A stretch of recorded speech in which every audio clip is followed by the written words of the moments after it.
علیہ رسول اللہ صلی اللہ علیہ وآلہ وسلم، تمام نوجوانوں، میرے بھائیوں اور بہنوں، السلام علیکم ورحمۃ اللہ۔ جو پیغام ہم لے کے تمام کالجز اور یونیورسٹیز میں چلے تھے کہ مغرب جو آپ کو تقسیم کر رہا ہے، جو آپ کو ڈیوائیڈ اینڈ رول کی پالیسی پر آپ لوگوں کو شکست دینے کی کوشش کر رہا ہے، تو اس کا وہ 1 پوائنٹ ایجنڈا ہے، وہ فاقہ کش کے موت سے ڈرتا نہیں ذرا، روح محمد اس کے بدن سے نکال دو۔ تو آج میں نے جب ساری زندگی حضرت اقبال رحمۃ اللہ علیہ کو اگر کچھ سمجھنے کی کوشش کی، اور آیاز میں کویشچن کہ حضرت آپ مجھے ایک جملے میں بتا دیجئے کہ امت کا جو بکھرا ہوا شیرازہ ہے اسے کس طرح ایک پلیٹ فارم پہ اکٹھا کیا جا سکتا ہے، تو مجھے وہ ایک لائن میں جو جواب ملتا ہے وہ یہ ملتا ہے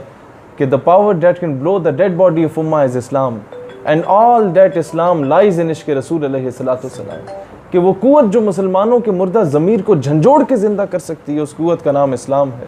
اور سارے کا سارا اسلام اگر کچھ ہے تو فقط عشق رسول علیہ الصلوۃ والسلام ہے۔ ہم سے ابھی آپ بہتر جانتے ہیں کہ ہمارے پاس تمام پولیٹیکل اور ریلیجیس آرگنائزیشنز کی جو یوتھ ونگز ہیں ان کی لیڈرشپ کا الائنس ہے۔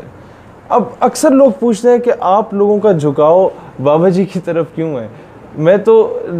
ان کی موجودگی میں بھی یہی جواب دوں گا کہ اگر کل بلاول ناموس رسالت کے لیے آ جائے تو ہم اس کے ساتھ ہو جائیں، کیوں نہیں آتے؟ آپ ذاتی مفادات کے لیے نکل سکتے ہیں تو حضور کی عزت و ناموس کے لیے نہیں نکل سکتے۔ تو the one who stands for ناموس رسالت، the one who take any sort of initiative for ختم نبوت صلی اللہ علیہ وآلہ وسلم، تو یہ جو یہاں پر کوئی چیز موجود ہے وہ مجبور کر دیتی ہے آپ کو اس کے پیچھے اللہ اکبر کہنے پر۔ تو آج میری تمام نوجوانوں سے درخواست ہے کہ جس طریقے سے آپ لوگ مدارس اور مساجد میں کام چل رہا ہے دین کا، ہمارے اس قوم کو اس غلامی سے کے شکنجے سے نکالنے کا، آج اتنی ہی بلکہ اس سے زیادہ ضرورت ہے تعلیمی اداروں میں، کالجز اور یونیورسٹیز میں جا کے اسلام اور پاکستان کا پیغام دینا اور نظریہ پاکستان کا دفاع کرنا۔ یہ پروفیسر ہود بائے ٹائپ کے یا جتنے آسمہ جہانگیر کے ناجائز اولادیں، ایسے لوگوں کا کاؤنٹر نیریٹو ہم لوگوں نے دینا ہے، اور اسی وجہ سے ہم یہاں ان سے دعا لینے آئے ہیں کہ جو کام آپ کر رہے ہیں اللہ تعالیٰ وہ جرت، ہمت، استقامت ہم لوگوں کو بھی عطا کرے کہ 150 پونے 200 دن جیل میں رہنے کے بعد بھی وہی تر و تازہ چہرہ، وہی جذبہ، وہی حوصلہ بلند، اللہ تعالیٰ ہمیں بھی ایسا ثابت قدمی عطا کرے